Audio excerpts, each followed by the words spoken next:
suscríbete. WrestleMania ha sido por casi 40 años el hogar de algunas de las luchas más legendarias en la historia de la lucha libre.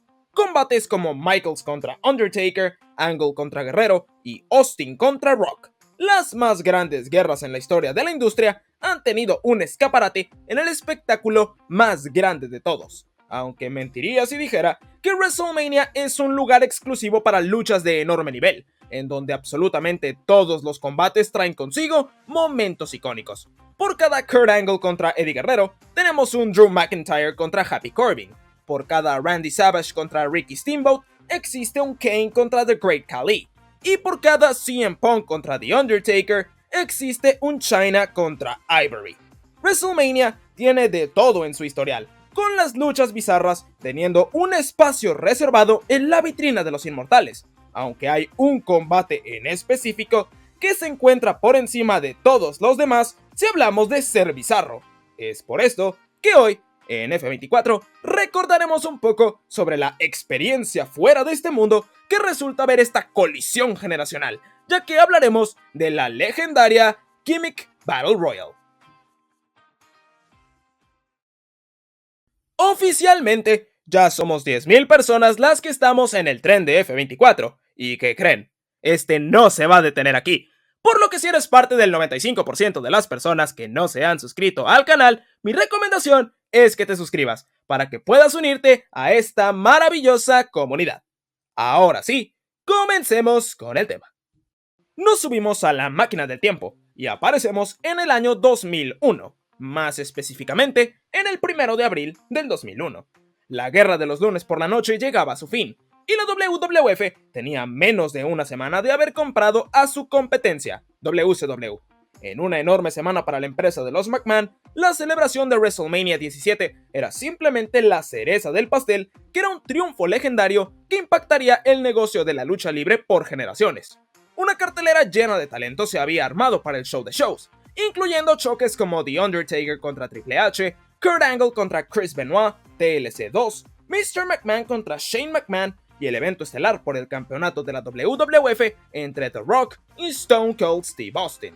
La noche pintaba para ser épica, y así lo fue, siendo este evento considerado como el mejor WrestleMania de todos los tiempos, además de servir como el final espiritual de la Attitude Era.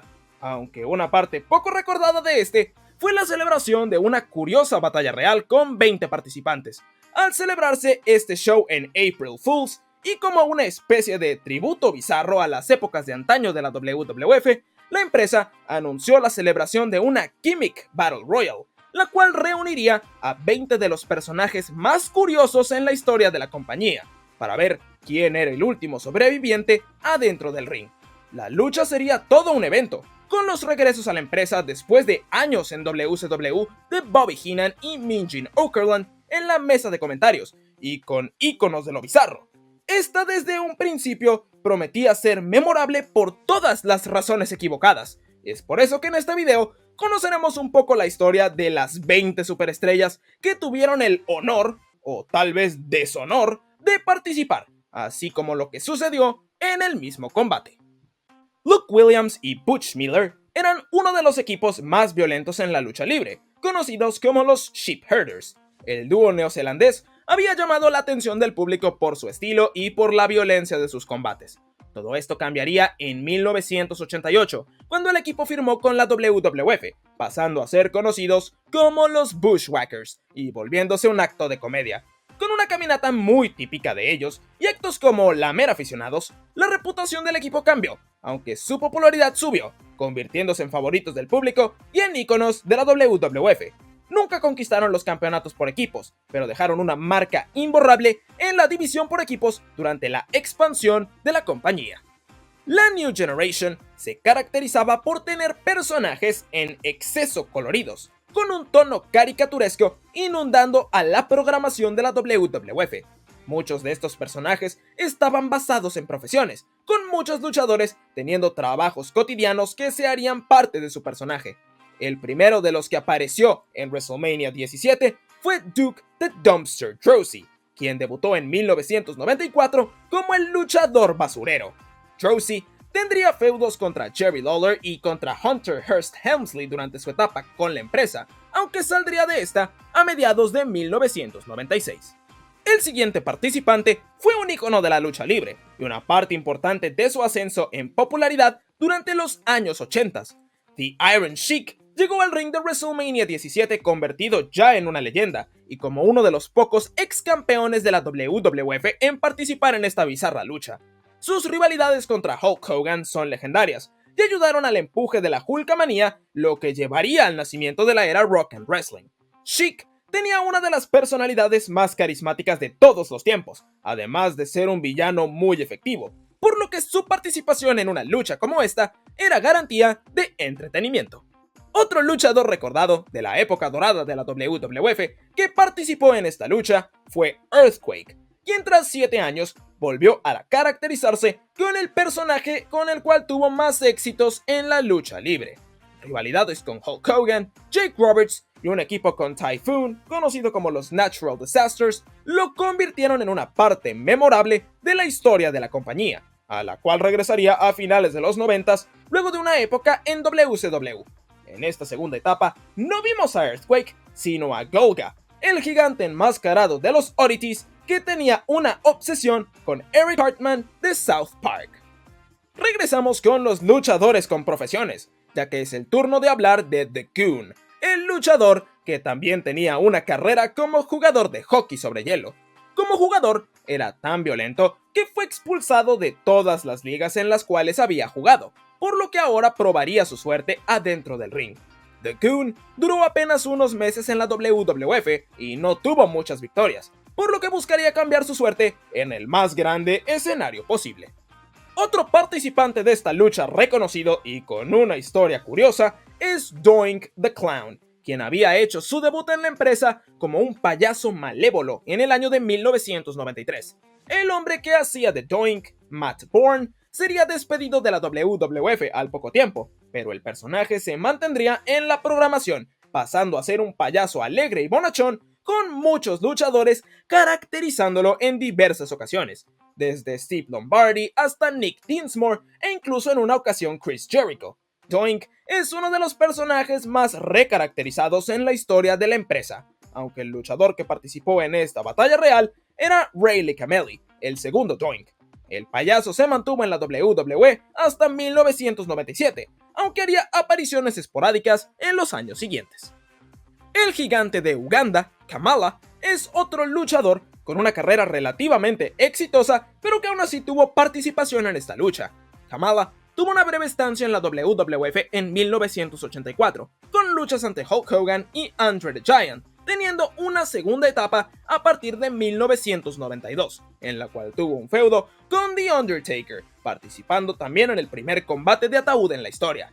El gigante tenía 2 managers acompañándolo, Kim Chi, caracterizado por Steve Lombardi, mejor conocido como The Brooklyn Brawler, y Harvey Whippleman, quien tiene entre su palmarés el ser el único hombre en haber ganado el campeonato femenino de la WWF, teniendo un reinado de 4 días. Demolition es uno de los equipos más dominantes en la historia de la WWE, con el tercer reinado como campeones de la división más largo de la historia, solo por detrás de The New Day y de los Usos. Tras la disolución del equipo en 1991, Barry Darsow, mejor conocido como Smash, se convirtió en otro ejemplo de luchador con profesión, pasando a ser Repo Man, el luchador embargador.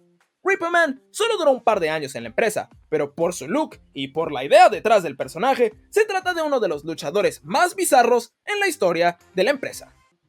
Jim Cornette se trata de una de las personalidades más controversiales en la historia de la lucha libre, con un conocimiento envidiable en cuanto al funcionamiento del negocio y con un gran talento como manager y como comentarista, pero a su vez, con opiniones fuertes sobre algunos luchadores de la actualidad, las cuales defiende de manera un poco exagerada.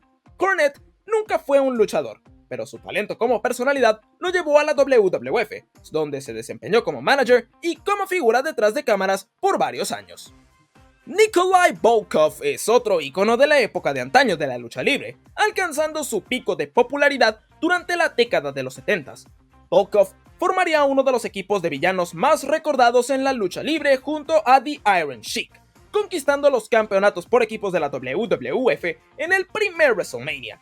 luego de varias etapas más en la empresa, incluyendo un face turn en 1990 y una última etapa antes de su retiro en 1994, la leyenda soviética hacía su regreso como una de las estrellas más grandes en esta batalla real. Una leyenda en el territorio de Texas y un trabajador eterno detrás de cámaras en la WWE, Michael P.S. Hayes hizo una aparición en la batalla real de WrestleMania 17. Como parte de los Fabulous Freebirds, sus batallas ante los Von Erichs en World Class Championship Wrestling son historia pura del deporte. Luego de una etapa en WCW, Hayes firmaría con la WWF en 1995, convirtiéndose en manager, entrevistador y agente, debido a una lesión que forzaría su retiro. Se hace como Doc Hendrix o como Michael Hayes, PS sigue vigente en la empresa hasta el día de hoy en el 2024, siendo su aparición en el combate una de las que mejor recibimiento tuvo de parte del público. One Man Gang debutó en la WWF en 1987, teniendo una carrera bastante agridulce. Fue el último luchador eliminado en el primer Royal Rumble de la historia, y también fue eliminado en semifinales del torneo por el campeonato mundial de WrestleMania 4 por Randy Savage. El luchador no duraría mucho tiempo con ese personaje, pasando a ser Akeem the African Dream para 1988. Akeem, junto al Big Boss Man, formaron el equipo conocido como The Twin Towers, teniendo un feudo ante los Mega Powers, que sirvió como punto de quiebre para Hogan y para Savage. Abandonó la empresa en octubre de 1990, teniendo solamente un Dark Match más en su carrera en la WWF, en 1998, tras el cual no fue contratado. Un personaje legendariamente malo, The Gobbledygooker, participó en la batalla real. Originalmente planeado para ser la nueva mascota de la WWF, el Gooker, caracterizado por Héctor Guerrero, hermano de Eddie, debutó en Survivor Series 1990, saliendo de un huevo gigante para bailar con Mean Gene Okerlund. El personaje fue rechazado universalmente, siendo su aparición en WrestleMania 17 su primera desde aquel ya lejano 1990. Tugboat hizo su debut en la WWF en 1990, siendo traído a la empresa y entrenado por el mismo Hulk Hogan según la programación. Los éxitos más grandes del luchador llegaron tras que este traicionara al Hulkster, uniéndose a su rival, Earthquake, y cambiando de nombre a Typhoon, formando de esta forma a los Natural Disasters. El equipo conquistó en una ocasión los campeonatos por equipo de la empresa, antes de ser despedido en 1993. Tras esto, Fred Ottman, luchador detrás del personaje, debutaría en WCW, con uno de los personajes más ridículos de todos los tiempos, presentándose como The Shockmaster. Hillbilly Jim es otro luchador que fue entrenado por Hulk Hogan según la programación de la WWF a mediados de los 80s, siendo uno de los más grandes aliados del Hulkster en 1985. Jim siempre tuvo un personaje alegre, carismático y pocas veces serio, lo que lo convirtió en uno de los favoritos de las familias y de los niños. El luchador saldría de la empresa en 1990, aunque se trata de uno de los luchadores que se recuerda con más cariño de aquella época. Brother Love era un personaje algo curioso, inspirado en los televangelistas de la época, solo que en lugar de predicar alguna religión, él predicaba el poder del amor. Love se convirtió en uno de los managers heel más despreciables de la época, incluso convirtiéndose en el primer manager de The Undertaker antes de que debutara Paul Bearer. El personaje es caracterizado por Bruce Pritchard, uno de los trabajadores detrás de cámara más importantes de la WWE en la actualidad, siendo parte del equipo creativo y una de las pocas cabezas que se mantienen del régimen de Vince McMahon. El 20º y último participante en esta lucha es el Sergeant Slaughter, otro ícono de la lucha libre, que debido a su amor por América, siempre será bien recibido en territorio estadounidense. Con un personaje de soldado, el sargento tuvo dos cortas etapas en la empresa durante los años 80, aunque su momento más exitoso llegaría a principios de los 90, cuando se convirtió en un simpatizante iraquí durante la Guerra del Golfo, ganando el campeonato de la WWF y estelarizando WrestleMania 7 ante Hulk Hogan. Slaughter eventualmente se convertiría en comisionado y tras su retiro haría constantes apariciones en televisión. Slaughter era el favorito para ser el último hombre de pie en el ring durante esta batalla real. Quizás se te haga un poco extraño que en un video sobre la lucha más rara en la historia de WrestleMania hable más sobre sus participantes que del propio combate, pero hay una razón de ser para esto, ya que esta batalla real, de campana a campana, dura menos de 4 minutos. Las entradas y la curiosidad de ver a todos estos personajes una vez más era más importante que la acción en el ring y que cualquier resultado, aunque de todas formas, aún con su corta duración, la lucha nos dejó un par de historias bastante interesantes. La primera es la participación de Jim Cornette, quien, como lo mencioné antes, no era luchador. Cornette accedió a participar como una broma hacia Bruce Pritchard, ya que ambos solo se dedicaron a atacarse mutuamente en una esquina antes de la eliminación de Cornette. La otra historia de este combate es sobre su ganador, ya que para sorpresa generalizada, el ganador de la lucha fue The Iron Sheik, celebrando su triunfo en nombre de Irán, hasta que fue interrumpido por Sergeant Slaughter, quien lo puso en el Cobra Clutch y tuvo una victoria moral en el nombre de los Estados Unidos de América.